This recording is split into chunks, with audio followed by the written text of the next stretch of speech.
बिहार में शीतलहर का प्रकोप। पटना मौसम विज्ञान केंद्र के अधिकारियों ने कहा कि राज्य में अगले 24 घंटों तक शीतलहर की स्थिति बने रहने के कारण निवासियों को कड़ाके की ठंड से राहत मिलने की संभावना नहीं है। राज्य में कई स्थानों पर शीतलहर की स्थिति देखी गई क्योंकि पारा लगातार 2 दिन तक 10 डिग्री सेल्सियस से नीचे चला गया है।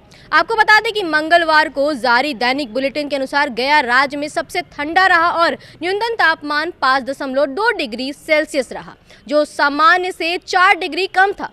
बता दें कि पटना का न्यूनतम तापमान 7.6 डिग्री सेल्सियस, भागलपुर में 9.5 डिग्री सेल्सियस, वहीं पूर्णिया में 9.7 डिग्री सेल्सियस और दरभंगा में 9.6 डिग्री सेल्सियस दर्ज किया गया। मौसम केंद्र ने बुधवार को कोल्ड डे और कोल्ड वेव की स्थिति रहने के अनुमान जताया है। मौसम विज्ञान केंद्र तंत्र की व्याख्या करते हुए मौसम वैज्ञानिक जिसान अंसारी ने कहा है कि बिहार और उससे सटे पूर्वी उत्तर प्रदेश पर एक चक्रवाती परिचरण औसतन समुद्र तल से 1.5 किलोमीटर से 3.1 किलोमीटर ऊपर है। इसके अलावा ऊपर उत्तर पश्चिमी और उत्तर पूर्वी हवाएं राज्य में समुद्र तल से 0.9 किलोमीटर ऊपर चल रही है।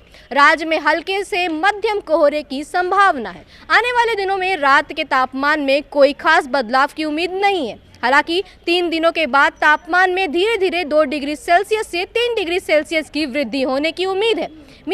टी केंद्र के अगले 24 घंटों के में बक्सर, कैमूर, औरंगाबाद, गया और नवादा में 1 या 2 स्थानों पर शीतलहर की स्थिति के लिए पीले रंग की चेतावनी जारी की है। आपको बता दें कि जबकि पूर्णिया, किशनगंज, मधुबनी और दरभंगा में शीत दिवस की स्थिति में संभावना है।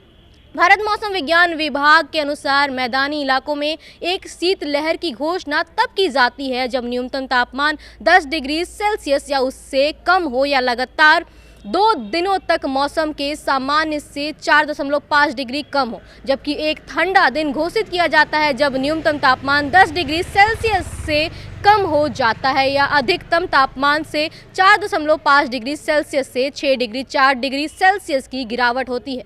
बताते चले कि इस दौरान पटना के जिलाधिकारी चंद्रशेखर सिंह ने रैन बसेरों का निरीक्षण कर गरीबों में कंबल बांटे। उनका कहना है कि हमने पटना और आसपास के क्षेत्रों में 74 स्थानों पर सार्वजनिक अलाव की व्यवस्था की है। संभागीय अधिकारियों का जरूरतमंदों के बीच कंबल बांटने और जरूरत के अनुसार सार्वजनिक अलाव की व्यवस्था करने के लिए कहा गया है। इसी तरह तमाम खबरों के लिए आप बने रहें न्यूज़ भारतवर्ष के साथ। मैं रितिका, पटना।